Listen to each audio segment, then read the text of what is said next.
Do you like Subnautica and or Magic the Gathering? Then check this out. I took my Glarb Sea Creature Tribal deck and made a Subnautica version of all the cards. Each card with their own unique arts, and some of which have their own flavor text that either reference or are direct quotes from the games. But for today, we'll be focusing on this one. Alright, we're back talking about another Leviathan. Meet Aesi, one of the main motivations behind this deck's creation. He's a big Simic boy and the mayor of Value City. He does the two things that every Simic deck lives to do: ramp and draw cards. And thanks to Glarb letting you play lands off the top of your library, he gives you an even better chance to hit that extra land drop that he provides you. So we have a giant legendary serpent with a strong correlation to land.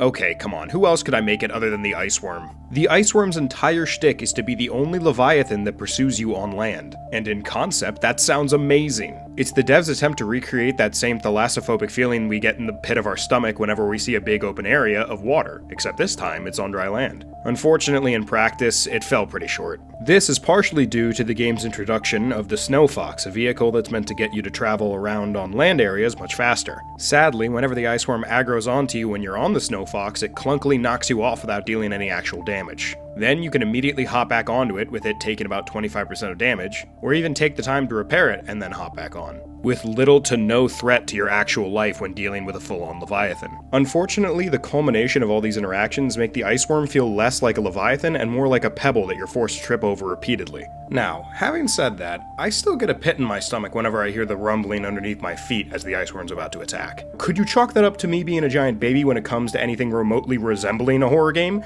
Maybe. But I would argue that because in the few rare instances where the Iceworm does catch you off guard, the death scenes that the game actually provides are insanely cinematic and really well done. Not to mention, this goes without saying, horrifying.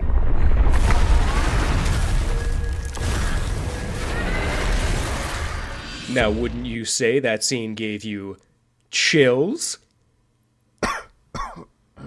No? Okay.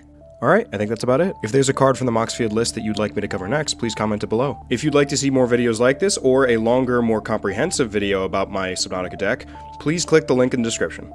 Oh, and subscribe for more.